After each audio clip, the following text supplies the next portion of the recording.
गोटे एमिति भारतर रत्न जार शिखबार इच्छा तांको न्यूज़ पेपर बिक्री करिवार नहीं कि न्यूज़ पेपर फीचर हवा पर्यंत नहीं गला।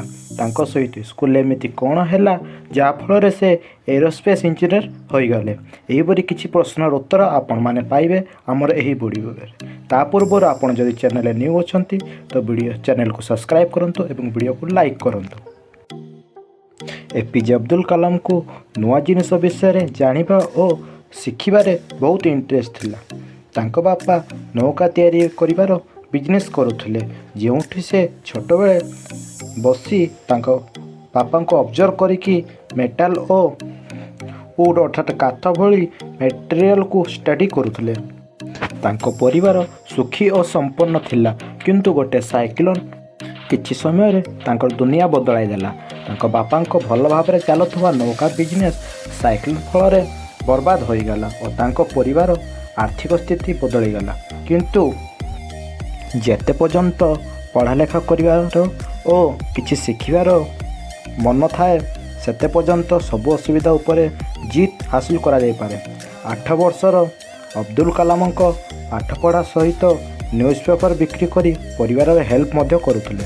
अब्दुल कलाम सकाळ 4टा बेले उठी न्यूज़ पेपर बिक्री करने को जाउथिले और सारा दिन पाठ पढ़ुथिले।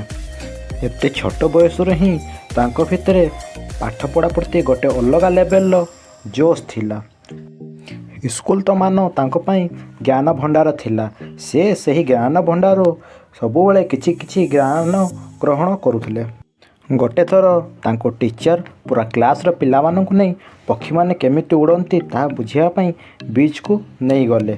सही टीचर पिला मानकु उड़ुथबा पक्षी को देखाई फ्लाइट पछर साइंस बुझाइले। अब्दुल कलाम तांको एक्सप्लेनेशन रो एते फैसिनेटेड हेले जे सही कथा सबुदिन पई तांको हृदय रे बसिगला।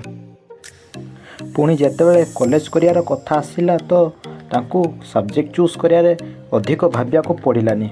कौन पाइना पक्षी मानक उड़ीबार फैसिनेशन कथा साइंस रो भल पाइबारे बदली जाइथिला। से साइंस को एते निपुण हो जाइथिले कि से तांको एरोस्पेस इंजीनियरिंग पढ़ा मद्रास इंस्टीट्यूट ऑफ टेक्नोलॉजी रो स्कॉलरशिप रे करिले। ग्रेजुएट हेबा परे अब्दुल कलाम 1960 मसीह Defence Research and Development Organisation अर्थात DRDO को जॉइन करिले, जेउठी अब्दुल कलाम डिफेंस को मजबूत करिया पई नंदी नामक हावर एयरक्राफ्ट बनाइले। यह भारतर द्वारा निर्मित प्रथम स्वदेशी हावरक्राफ्ट थिला। न्यूज़ पेपर बिक्री करुथबा अब्दुल कलाम एबे निजे सारा देश रे चर्चित थिले। तांको उपलब्धि खबर उड़ी उड़ी जाई डॉक्टर विक्रम साराभाई पाखरे जाई पहुँचीथिला। से तांको बुद्धि द्वारा एते इम्प्रेस हेले कि डॉक्टर विक्रम साराभाई अब्दुल कलाम को Indian committee for space research रे रॉकेट इंजीनियर पोजीशन रे सिलेक्ट करले। सेठी कलाम तांको टीम सहित मिसी 1963 रे Thumba equatorial rocket launching station रे स्थापन कले। पुणी जेबे 1969 रे इसरो अर्थात इंडियन स्पेस रिसर्च ऑर्गेनाइजेशन रो जन्म हैला। साधारण भावे अब्दुल कलाम यार पार्ट मध्य थिले। 1970 मसीह रे इसरो सैटेलाइट लॉन्च करिया पई सैटेलाइट व्हीकल अर्थात SLV डेवलप करिया को चाहुथिला। APJ Abdul Kalam single handedly पूरा प्रोजेक्ट को सुपरवाइज करिले और 18 जुलाई 1980 मसीह रे आंध्र प्रदेश रो SLV-3 लॉन्च करिले। यह भारत भूमि रे करा जाइथिया प्रथम सक्सेसफुल सैटेलाइट लॉन्च थिला।